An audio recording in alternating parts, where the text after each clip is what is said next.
Napa sing son Nabi Isa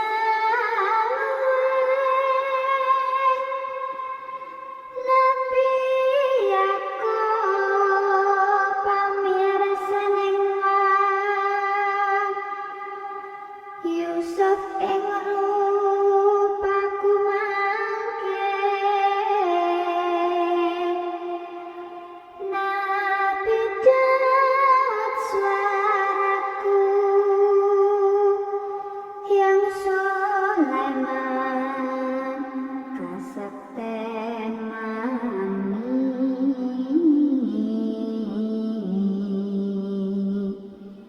Ibrahim nyawaning wang Idris ing rambutku Baginda kuliting wang